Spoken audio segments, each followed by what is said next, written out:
찾으신 줄 알고 같이 읽겠습니다. 그 날들을 마치고 돌아갈 때에 아이 예수는 예루살렘에 머무셨더라.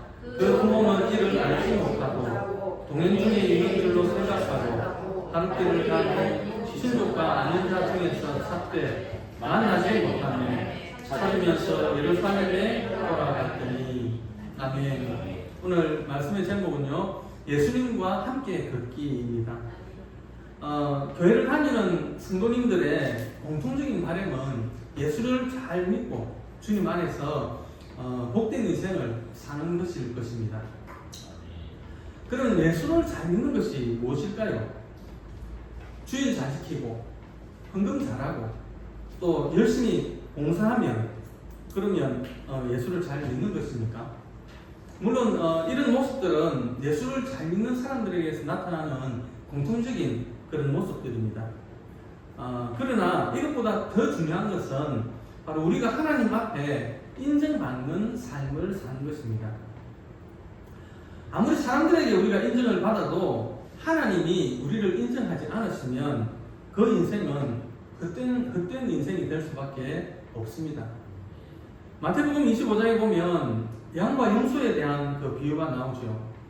거기에 보면 염소로 분류된 왼편에 있는 사람들은 하나님께 인정을 받지 못했습니다.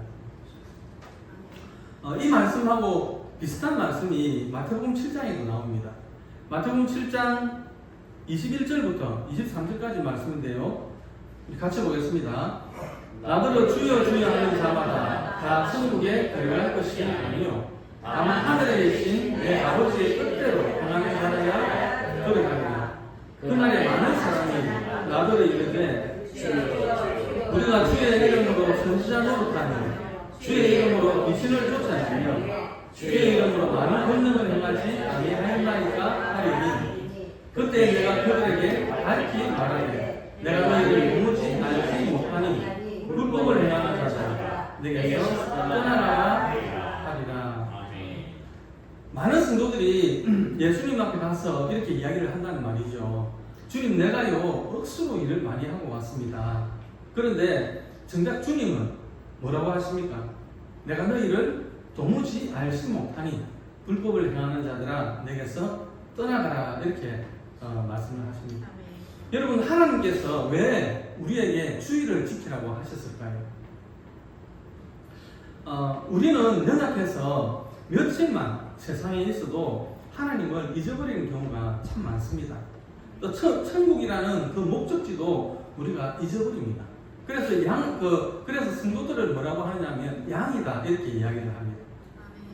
양은 스스로 할 수 있는 것이 거의 없습니다. 시력이 나빠가지고 길이 어딘지도 못 찾습니다. 그래서 앞에 있는 양을 그냥 무작정 따라만 갑니다. 제일 앞에 있는 양이 이제 지나갈 때 앞에 막대기를 하나 딱 놓잖아요. 그러면 그 막대기를 활짝 뛰어넘는데 그 뒤에 따라오는 양들도 다 뛰어넘습니다. 근데 막대기를 싹 빼도 계속 뛰어넘는다. 시력이 나빠서 앞을 그렇게 못 보고 그냥 앞에 가는 그 양만 보고 그냥 따라간다 그 말입니다. 또 이것이 먹어도 되는 건지 먹으면 죽는 건지 그것도 모릅니다. 그래서 목자가 풀어주는 곳에서만 풀을 먹습니다.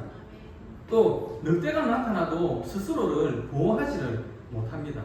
그러니 주일날 교회에 나와서 말씀을 듣고 자기도 모르게 비뚤어져 있는 그 인생의 계집을 바로 잡아라고 주의를 지키라고 하신 것입니다. 제가 3가지 질문을 준비했는데요. 마음속으로 대답을 한번 해보십시오. 첫째 질문은 나는 주님과 함께 걷고 있는가입니다. 누가복음 2장 43절과 44절 말씀인데요. 같이 보겠습니다. 그 날들을 마치고 돌아갈 때에 아이 예수는 예루살렘에 머무셨더라. 그 부모는 이를 알지 못하고 동행 중에 있는 줄로 생각하고 하루길을 간 후 친족과 아는 자 중에서 찾되. 이제 6월절 성례를 마치고 많은 사람들이 모여가지고 이제 나사렛으로 돌아가는 길입니다. 예루살렘에서 나사렛까지는 한 140km 정도 됩니다. 그러니까 서울에서 아마 대전까지 거리가 되겠죠. 또 시간은 한 5일 정도 걸립니다. 5일 정도.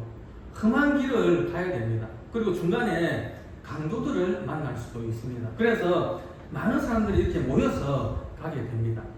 그러다 보니까 예수님의 부모님도 예수님이 그 무리 중에 있을 것이다 생각을 하고 그냥 간 것입니다. 그렇게 하루길을 갔습니다. 바로 여기에서 문제들이 시작이 됩니다. 많은 성도들이 자기 생각과 자기 방식대로 교회를 다니고 예수를 믿으면서 주님이 함께하고 있다라고 생각을 한다는 것이죠. 예수님의 부모님이 예수님과 같이 있는 줄로 착각한 것처럼 많은 예수 믿는 사람들이 착각 속에서 자기 생각 속에서 사로잡혀가지고 신앙생활을 하고 있다는 것입니다. 내가 열심히 교회 나가고 열심히 또 봉사도 하기 때문에 아마 주님은 나와 함께 하실 것이다 그렇게 생각을 한다는 것이죠. 내가 인기가 좀 올라가면 그것이 하나님께서 축복하신 것이다 라고 생각을 합니다. 우리는 베드로처럼 우리의 일이 뭔가 잘 풀릴 때 내 자신을 돌아볼 수 있어야 하겠습니다. 주님이 나와 함께 계신지 안 계신지도 모르고 하루길이나 내려가면서 당연히 거기 계시겠거니 그렇게 생각했던 예수님의 부모나 주님이 나와 함께 계시겠지 생각을 하고 자기 인생길을 가는 것이나 무엇이 다릅니까? 많은 사람이 주님이 없는 자기의 길을 가고 있습니다. 내 삶의 주인 되신 그 예수님을 버려두고 내가 내 삶의 주인이 되어가지고 홀로 그렇게 인생길을 가고 있는 것입니다. 내가 내 삶의 주인이 아닌데 주인인 것처럼 착각하고 그 길을 가고 있는 것입니다. 여러분 신앙생활은 주님과 나와의 교제입니다. 진정한 사랑은 떨어져 있지 않고 딱 붙어서 함께 사랑을 나누는 것이 진정한 사랑인 것입니다. 요한복음 8장 29절 말씀인데요. 나를 보내신 이가 나와 함께 하시도다. 나는 항상 그가 기뻐하는 일을 행함으로 나를 혼자 두지 아니하셨느니라. 예수님은 언제나 하나님과 함께 했습니다. 그런데 예수님의 부모님은 자기들끼리 이런저런 이야기를 하느라고 예수님이 있는지 없는지도 모르고 그냥 먼 길을 내려가 버린 것입니다. 여러분 예수님이 우리의 삶 어디에 있습니까? 히브리서 12장 2절에 보니까 이런 말씀이 있습니다. 믿음의 주요 또 온전케 하시는 이인 예수를 바라보자 그랬습니다. 예수를 바라보자라는 말은 예수님께 시선을 고정하자라는 의미도 됩니다. 우리의 삶의 초점이 어디에 맞춰져 있습니까? 우리의 시선이 예수님에게서 벗어날 때 우리의 신앙은 형식적이고 습관적인 신앙으로 변해버립니다. 예배에 대한 사모하는 마음이 없어졌다면 그래서 내가 습관적으로 교회에 와서 구경꾼처럼 앉아있다면 그것은 우리의 시선에서 예수님을 놓친 것입니다. 그 말은 나 혼자 자기의 길을 가고 있다는 말입니다.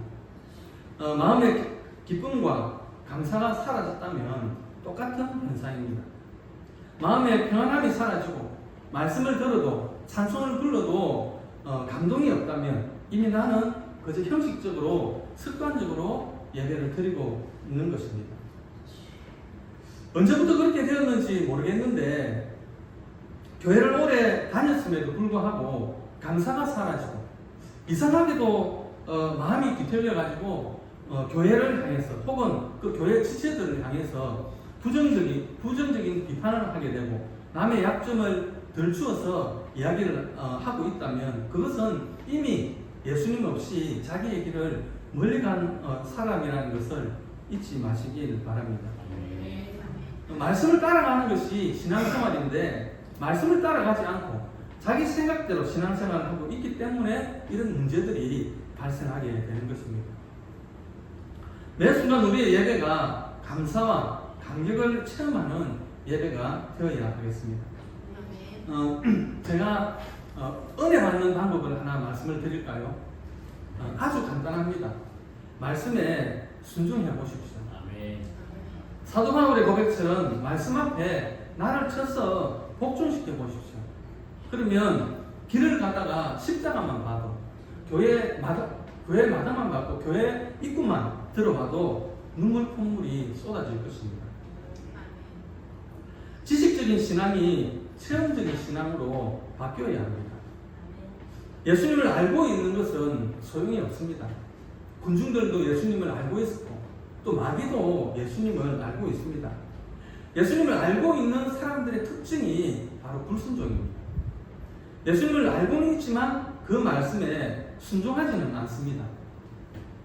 10년, 20년 예수님을 믿는다고 하면서 예수님을 만난 체험이 없다면 회개하고 다시 예수님을 만나야 합니다. 예수님의 부모님처럼 예수님 없이 먼 길을 가면서 예수님과 동행하고 있다고 착각하고 있는 것입니다. 오늘 본문 누가복음 2장 45절에 보니까요, 만나지 못함에 찾으면서 예루살렘에 돌아갔더니라고 했습니다. 이 시간 나 자신을 돌아보면서 우리도 예수님을 만나러 나아가야 하겠습니다. 두 번째 질문입니다. 나는 예수님에게 불평을 하고 있는가? 예수님의 부모님은 예수님을 잃어버리고 어디서 잃어버렸는지도 몰랐습니다. 그래서 이 사람 저 사람에게 묻다가 그렇게 사흘 후에 예수님을 찾았다라고 했습니다. 이렇게 우리가 예수님을 잃어버리고 내 인생길을 걸어가면서도 어디서 잃어버린지도 모르고 헤매고 있는 것입니다. 사흘이 지나고 나서야 성전에 가보니까 예수님이 7 선생들과 이야기를 나누고 있습니다. 누가복음 2장 46절에서 48절까지 말씀입니다.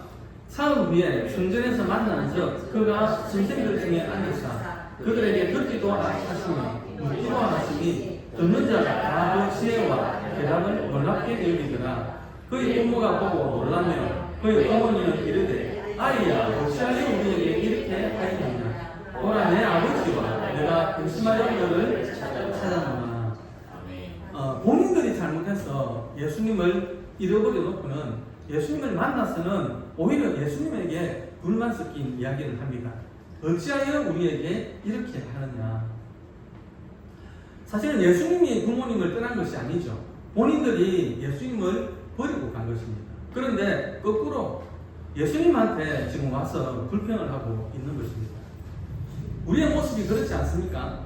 주를 섬긴다고 하면서 누가 뭐라고 하면 또 내가 높아지지 않으면 나한테 이럴 수가 있어 그렇게 분내고 상처를 받습니다. 교회 일을 하다가 반대 의견에 부딪히고 또 본인의 의사가 꺾이면 분노하고 교회에서 원망하는 교회에 대해서 원망하는 사람들을 저는 많이 보아왔습니다. 우리가 원망 불평하기 전에 왜 이런 일이 생겼는가 내 자신을 돌아보고 해결을 해야 합니다. 우리에게 원망 불평이 나오는 것은 하나님을 잊어버리고 주님 보시기에 내가 먼 길을 갔기 때문입니다. 내가 내 인생의 주인이 되어가지고 내 길을 갔기 때문에 이 같은 문제들이 생기는 것입니다. 모든 것이 다 내 탓인데도 불구하고 남 이야기를 하고 있는 것이 우리의 현실입니다. 첫 번째도 내 탓이고 두 번째도 내 탓입니다. 세 번째는 누구 탓이겠습니까?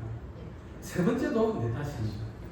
내가 죄인 중에 개수인 것입니다. 교회 일을 하면서 어떤 경우에도 원망과 불평은 절대로 안 됩니다. 우리가 원망 불평을 너무 가볍게 생각하는 경향이 있습니다. 원망과 불평은 연병이고 멸망에 이르는 죄라고 했습니다. 유다서 1장 5절에 보면요, 출애굽한 그 이스라엘 민족의 역사를 끄집어내면서 그들이 믿지 않아서 멸망을 받았다 이렇게 말씀을 하고 있습니다. 뭘 믿지 않았느냐? 하나님의 말씀을 명령을 믿지 않았다 그렇게 말씀을 합니다. 11절에 보니까요, 그들의 삶이 가인의 길을 걸었다 이렇게 말씀을 하고 있습니다. 그 가인의 길이 무엇이냐? 여러 가지가 있지만 16절에 보면 이 사람들은 원망하는 자며 불만을 토하는 자며 그 정욕대로 행하는 자다 그렇게 말씀을 하고 있습니다. 원망불평이 이렇게 무서운 죄입니다. 원망불평이 많은 교회는 부흥할 수가 없습니다. 누가 옵니까? 누가 올 건데요? 집이나 직장에서 일주일 동안 스트레스 받고 이제 주일만큼은 교회 가가지고 좋은 말씀도 듣고 성도들 간에 좋은 이야기도 나누면서 마음에 평안을 찾겠다고 교회에 오는데 교회에 와보니까 여전히 다투고 불평불만을 쏟아내면 그런 교회에 누가 오느냐 그 말입니다. 아무도 안 옵니다. 전도를 해보면 많은 사람들이 예전에 교회를 다녔었다 그렇게 이야기를 합니다. 그런데 왜 교회를 안 나가느냐? 그 이유가 사람이 싫어서 안 나간다 이렇게 이야기를 하는 것을 들었습니다. 성도들은 정말로 가슴을 치면서 회개해야 하는 대목입니다. 마태복음 18장 6절 말씀인데요. 누구든지 나를 믿는 이 소자 중 하나를 실족케 하면 차라리 연자 맷돌을 그 목에 달리고 깊은 바다에 빠뜨리는 것이 나으니라. 다른 사람을 실족케 하는 것이 이렇게 무서운 죄입니다. 마태복음 18장 7절부터 10절까지 말씀인데요. 같이 읽겠습니다. 실족케 하는 일들이 있음을 인하여 세상에 화가 있도다. 실족케 하는 일이 없을 수는 없으나 실족케 하는 그 사람에게는 화가 있도다. 만일 네 손이나 네 발이 너를 범죄케 하거든 찍어내버리라. 불구자나 숨뚝바리로 영생에 들어가는 것이 두 손과 두 발을 가지고 영원한 불에 던지는 것보다 나으니 만일 네 눈이 너를 범죄케 하거든 두 눈을 가지고 지옥에 던지는 것보다 나으니 삼가 이 소자 중에 하나도 꼴추려지지 말라. 너에게 말하노니 저희 천사들이 하늘에 계신 내 아버지의 얼굴을 항상 배우느니라. 사도 바울이 나는 영원히 고기를 먹지 않겠다 그랬습니다. 왜 그런 말을 했을까요? 형제를 실족치 않게 하기 위해서 나는 영원히 고기를 먹지 않겠다 그렇게 했습니다. 고기가 얼마나 맛있는데. 고린도전서 8장 13절 말씀입니다. 같이 보겠습니다. 그러므로 만일 식물이 내 형제로 실족케 하면 나는 영원히 고기를 먹지 아니하여 내 형제를 실족치 않게 하리라.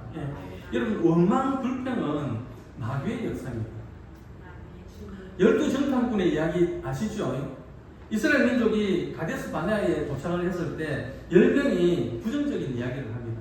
그 부정적인 이야기를 듣고 이제 원망불평이 그 부정적인 이야기가 원망불평이 되어가지고 온 이스라엘이 원망불평했을 때에 연병이 온 이스라엘을 덮쳤다는 것이죠.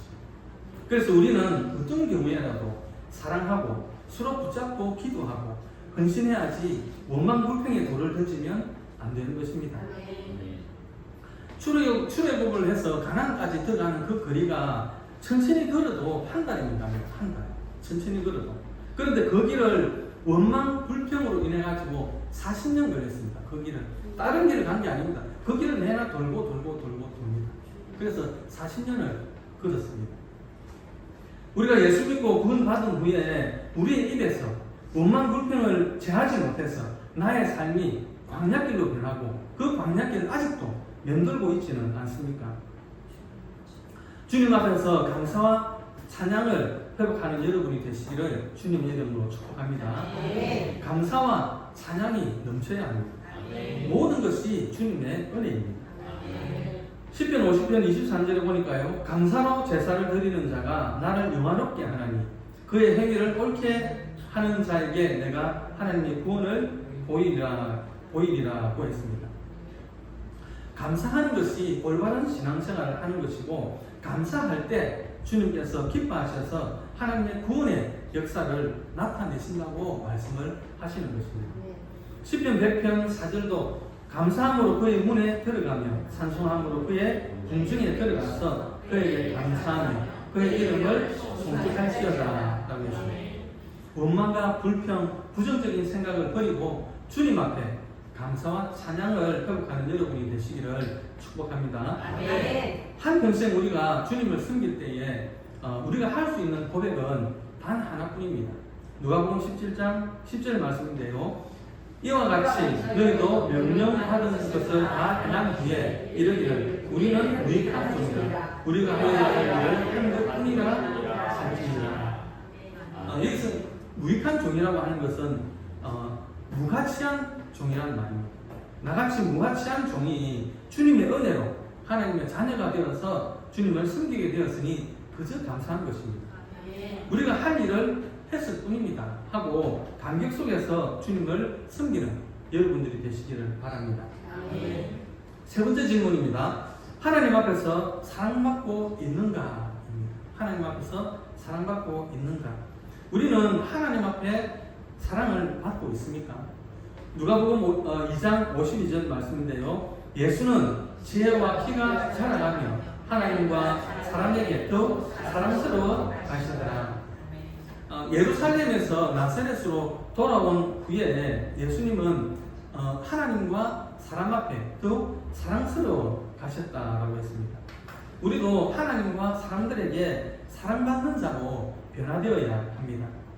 사랑으로 충만해서 모든 문제와 어려움을 이기고 승리의 삶을 살아가는 성도님들 되시기를 바랍니다. 베드로전서 4장 8절 말씀인데요. 같이 보겠습니다. 무엇보다도 뜨겁게 서로 사랑하시니 사랑은 허다한 죄를 덮느니라. 우리가 손에 돌을 들고 비판의 돌을 던질 것이 아니라 예수님의 사랑으로 뜨겁게 사랑하고 치료해주고 회복시켜주고 위대한 사랑의 공동체를 이루어서 하나님의 큰 역사를 큰 사명을 감당하는 우리 주사랑 교회가 되기를 바랍니다. 저는 우리 김유주 목사님을 참 존경하고 사랑합니다. 왜냐하면 목사님은 잘 기다려 주시는 것 같아요.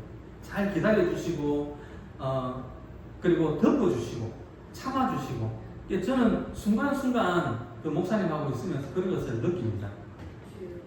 그래서 저도 본받으려고 노력을 많이 하고 있습니다. 우리가 이렇게 예수 그리스도의 모습을 본받고 살아가면 나중에 주님 앞에 섰을 때에 칭찬을 잘했다 칭찬을 받을 것입니다. 마태복음 25장 21절 말씀인데요. 같이 보겠습니다.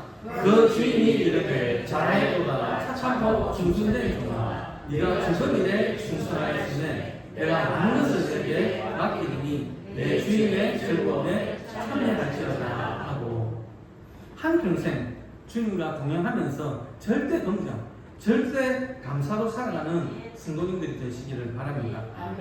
한평생 주님의 은혜를 감사하며 주님의 사랑을 이웃에게 베풀고 나누며 살아가는 우리 주사랑 교회 성도님들이 되시기를